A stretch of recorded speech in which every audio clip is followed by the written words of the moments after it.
Hey everyone, welcome back to our tech tutorial series. Today, we're diving into something super handy. How to use Google Lens in Google Go Edition for 2025. If you're tired of typing searches or struggling to identify objects on your phone, Google Lens is a game changer, especially in the lightweight Google Go app.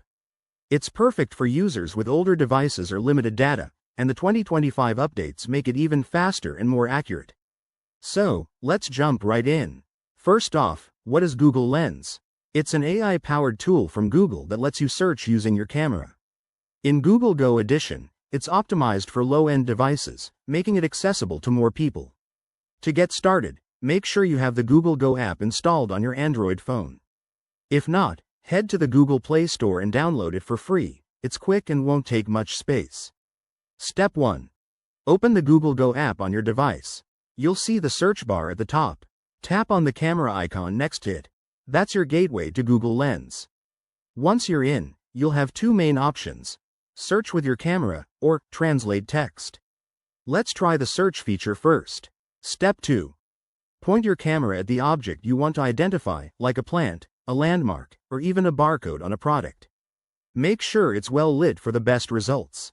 Google Lens will automatically detect and highlight what it's analyzing. Tap the shutter button to capture the image, and voila! Results will pop up instantly. Step 3. Review the results. Google will show you relevant information, such as what the object is, where to buy it, or related searches. For example, if you're scanning a flower, it might tell you its name and care tips. In the 2025 version, there's improved accuracy with better handling of low light conditions and faster processing. Now, for text translation. If you're traveling or dealing with foreign text, switch to the translate mode in Google Lens. Just point your camera at the text, and it will overlay the translation in real time. This is a lifesaver for menus, signs, or documents. One quick tip: always ensure your app is updated to the latest 2025 version for the best experience. If things aren't working, check your internet connection or restart the app. There you have it. Using Google Lens in Google Go Edition is straightforward and incredibly useful for everyday tasks. Give it a try and see how it simplifies your life.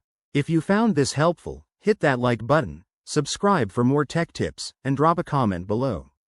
Thanks for watching, and I'll see you in the next video.